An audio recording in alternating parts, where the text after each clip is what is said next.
Gungume ka gungume robuaqa tanama qaqa fi isinitti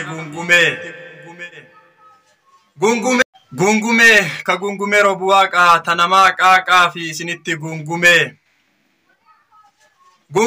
abbootii gadaattu karaa malee nutti deddeebi'ee fi isinitti gungume anillee gugumma kiyyetti deebi'aa fi isinitti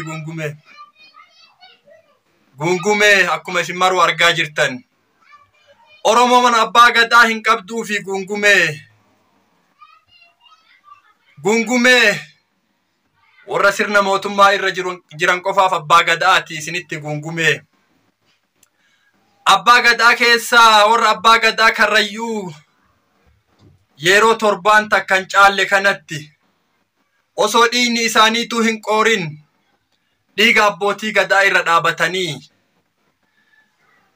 sirna abbootii gadaa nurraa fixe bakka tokkotti nurraa rashaneef beekamtii kennaniif isinitti gungume kanaaf tunniin abbootii gadaatii miti kaadiree mootummaati isiniin jennaa fi isinitti gungume abbootiin gadaa kaleessaa kutaalee Oromiyaa kutaa 11 walitti baatee odaa 5 jala wal geette odaa bultum odaa bulluq odaa bisil odaa nabe fi haga odaa bulluq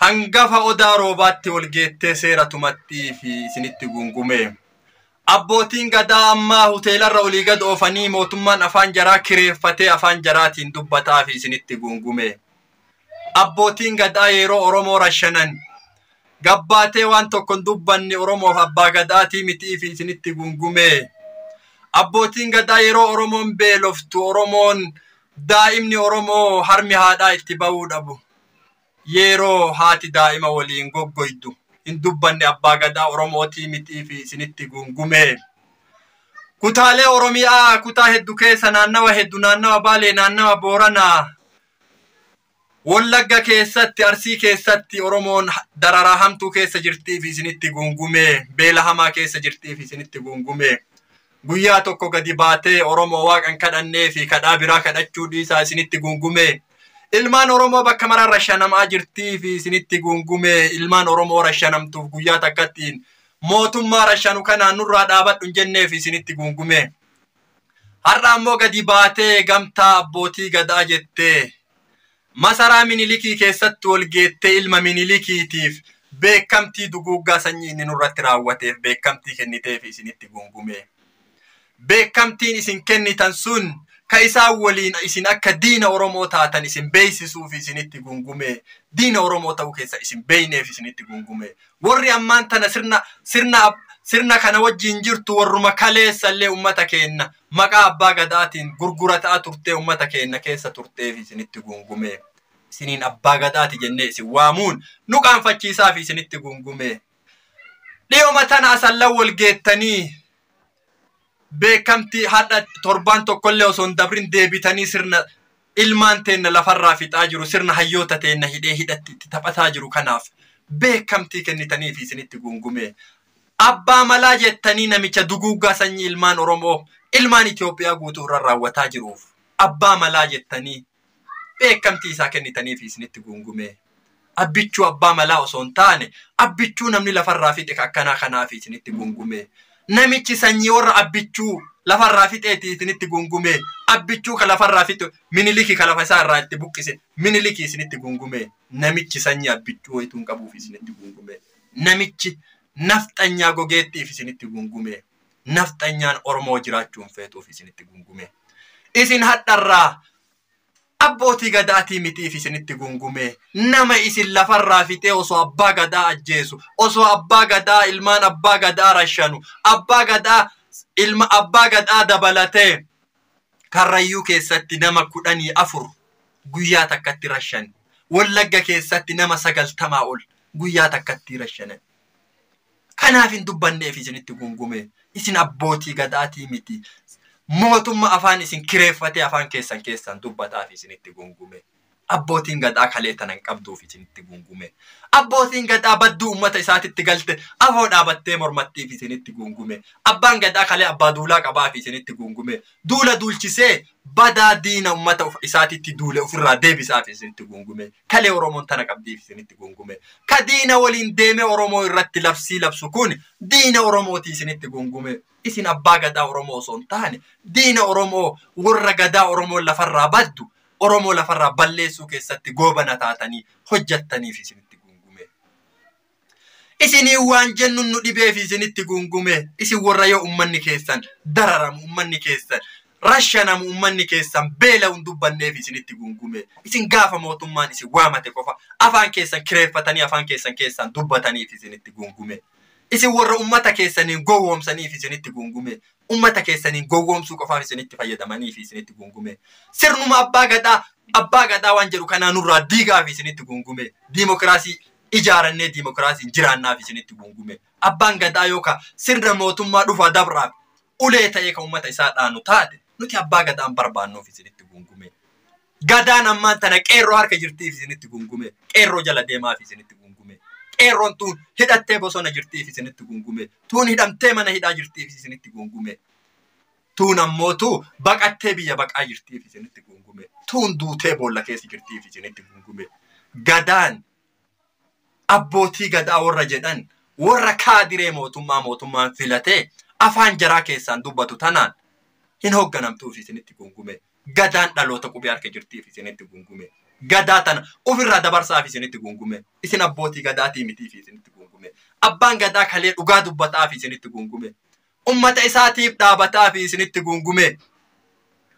Isin ummata keessan irra dhaabatee dhiiga ummata keessanii irra dhaabatee nama ummata keessan sanyii lafarraa duguugutti jiru nama walloon dirooniin xayyaaraan dha'een beekamtii kennitaniif isinitti gungume. Gootummaa isaa labsitaniif isinitti gungume. Namichi gootummaa wayitillee qabuuf isinitti gungume. Lolli inni lolee mooyatee deebi'ellee jiruuf isinitti gungume. Lafa qulqulluu magaalaa keessa deddeemanii as deebi'anii gootummaan namaa kenna yoo jiraatte takkaan dhageenyeef isinitti gungume. Isin warra mootummaan afaan kireeffatee waan fedhe isin keessaan dubbatuuf isinitti gungume. Gaheen isin Oromoo keessa qabdan warri sirna kana keessa abbaa gadaatuuf hin jettan kun wal hubanneef isinitti gungume. Isin ummata akka gara qabu mitiif isinitti gungume. Yeroo Oromoo kutaan qoodanii amantaan qoodanii arrabsan kanattuun dubbanneef isinitti gungume. Tokkummaa Oromootiif guyyaa takkatti dubbattanii beektaniif isinitti gungume. Yeroo amantaan ummata Oromoo amantaan Islaamaa arrabsamu isin ummata dubbanneef isinitti gungume. Gaafa mootummaan isin barbaadate qofa warra gadi bahee seera nurra labsuuf isinitti gungume. Seerri keessan Oromoo biratti amma booda fudhataman qabuuf isinitti gungume. Oromoon bilisummaa ofiitis labsatee abbaa gadaa ofiitis gadaa isaatiin filataaf isinitti gungume. Isin abbootii gadaa ta'uun dandeettaniif isinitti gungume. Ilmaan saba kanaaf du'uuf, saba kanaaf uf wareeddee bilisummaa saba kanaaf fiduuf bosona keessa jirtu diinummaa labsitaniif isinitti gungume. Harka kennadhaa jettanii diinatti waamtaniif isinitti gungume. Takalee harka isin kennattee galtatta gootaniif isinitti gungume. Saniifuu ganaa gaafiin isinii jirtiif isinitti gungume. Kalee nama kuma meeqa harka keessan isin kennaniif isinitti gungume. Jaal Daawud Ibsaa Eertiraa irraa galchee bosona keessaallee galchee abbootii gadaatti kenneef isinitti gungume. Sanniinuu atta gootaniif isinitti gungume. Sunniinuu eessa jirtiif isinitti gungume. Ilmaan taqee haadha boochisaa waraana xoofaa jiran eessa jirtiif isinitti gungume. Mee isin abbaa gadaatii tana mootummaa gaafadhaaf isinitti gungume. Isin warruma gaafa mootummaan isin barbaade qofa. Mootummaan isin barbaadate. Isiniin ummata gowwoomsuu barbaade qofa gadi baatanii ummata keessan irratti seera dabarsitaniif isinitti gungume. Seerri keessan tokkolleen ummata Oromoo bira amma fudhataman argatuuf isinitti gungume. Isin ummata fudhataman qabneef isinitti gungume. Isin maqaa sirna gadaa baattanii deemtanii waan dabaa hojjataa jirtaniif isinitti gungume. Dabdi isin hojjattan abbootii gadaa tarashananii boolla takkatti awwaalanii yateessanii argattaniif isinitti gungume. Saniif maa gabbaatanii dubbatinaaf isinitti gungume. Saniif maa mootummaan nurraa dhaabadhu jedhanaaf isinitti gungume. Ragaa qabatamaa uummanni isinitti mateef jiraaf isinitti gungume. Dhagaa jirtaniif isinitti gungume. Mootummaan lola irra banee bakka isaan caayaa jala ta'anii bakka isaan gaaddisa jala ta'anitti wali qabee rashaneef isinitti gungume. Shanee warra rashanteen jirtuuf isinitti gungume.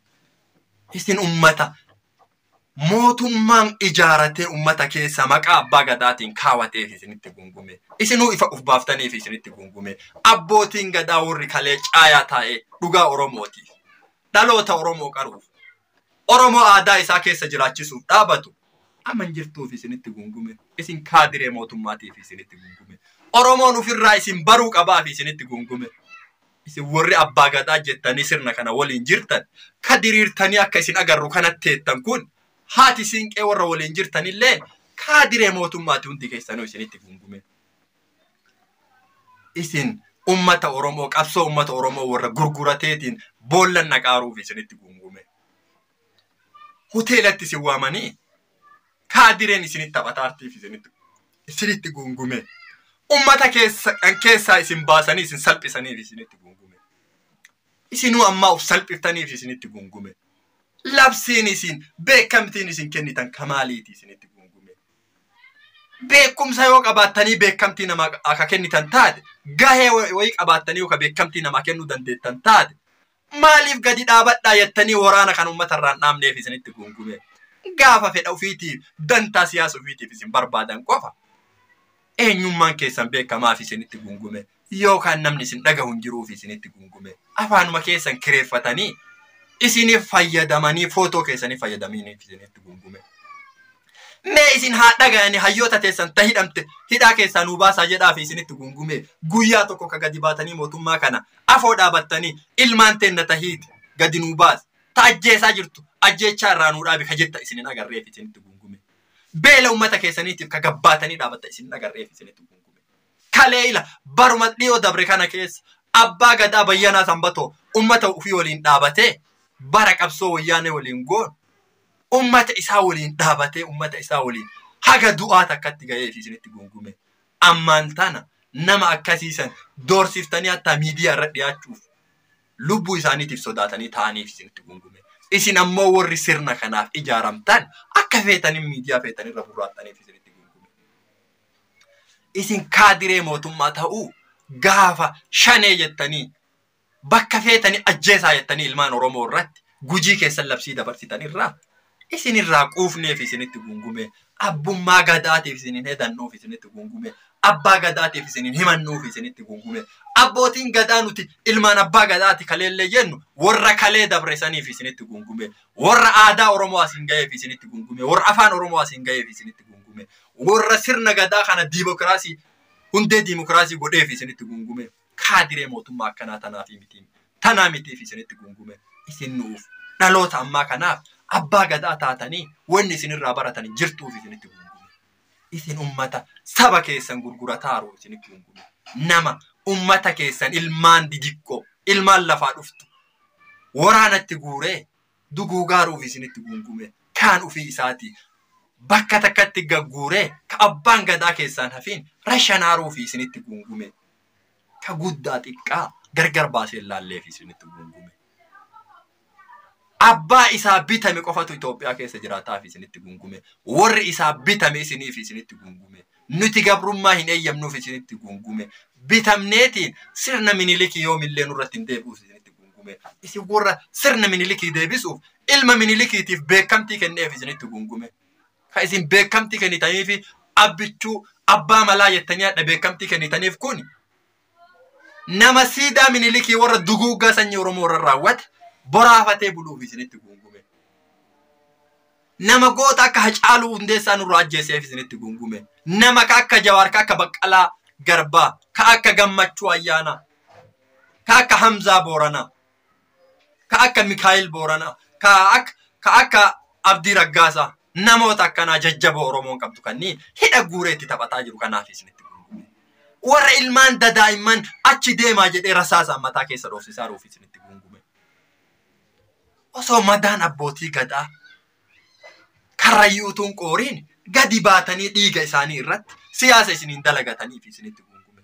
Yoo mootummaa afoo dhaabachuu dadhabdan maaliif mana keessanii galtaniin teenneef isinitti gungume. Maaliif afaan keessan kireeffatanii isiniin taphataniif isinitti gungume. Dhiyootan abbootii gadaa sikkoo mandoo jedhanii gadi isin baasanii labsiin ta'an waan hin fakkaanne gabbaatanii haasoftaniif isinitti gungume. Wanni fudhatama isinii argate tokkollee hin jiruuf isinitti gungume. jibbamuu keessan hin beekattanii fi isinitti gungume. Wanni isin dalagaa jirtan sirrii akka hin taane hin beektanii fi isinitti gungume. Ummanni akka isin hin dhageenye wallaaltanii isinitti gungume. Isintu karaa sirrii irra hin jirreef ummanni isin dhageettii dhiisee hin wallaaltanii isinitti gungume. Ummanni amma booda hayyoota amantaa ofii dhagayaa fi isinitti gungume. Ka islaamaallee olomaayuu fi dhagayaa fi isinitti gungume. Ka kiristaanaallee paaphaasota ofii paastaroota ofii dhagayaa fi isinitti gungume. Isin warra karaa gubbaan jirreef isinitti gungume. Hadhaan tana islaamni ka sheekaa gadi bahee mootummaa karaa sirrii irra hin jirre kanaafuu dhaabataa fi isinitti gungume. Gaafa ummanni keenya beela ummata keenyaatiif gadi bahee dhaabataa fi isinitti gungume. Warii oli guuree biyya alaa kan jiru ka keessa jirullee gargaaraa fi isinitti gungume. Abbootiin gadaa Oromoo ka akka Raayyaa Abbaa Maccaasan fa'aa fi isinitti gungume. Ka akka Jamaal Aliyyii fa'aa fi isinitti gungume. Ka akka Shee Hajjii fa'aa fi isinitti gungume. Abbootiin gadaa Oromoo ka akkanaa kanaaf isinitti gungume. Ka ummata ofiitiif beela'uunatu sii jira jedhuun rakkatunatu sii jira jedhuun hidhamaa ofii gaafate beelayaa ofii nyaachisu kanaaf isinitti gungume. Warri nuti jala deemnu ka akkanaa kana malee warra sirna dhufaa dabra akka fardaa kooramarra kaawwatanii garuma sirri naa deemaa jedhe deemu kana jalan deemnuuf isinitti gungume.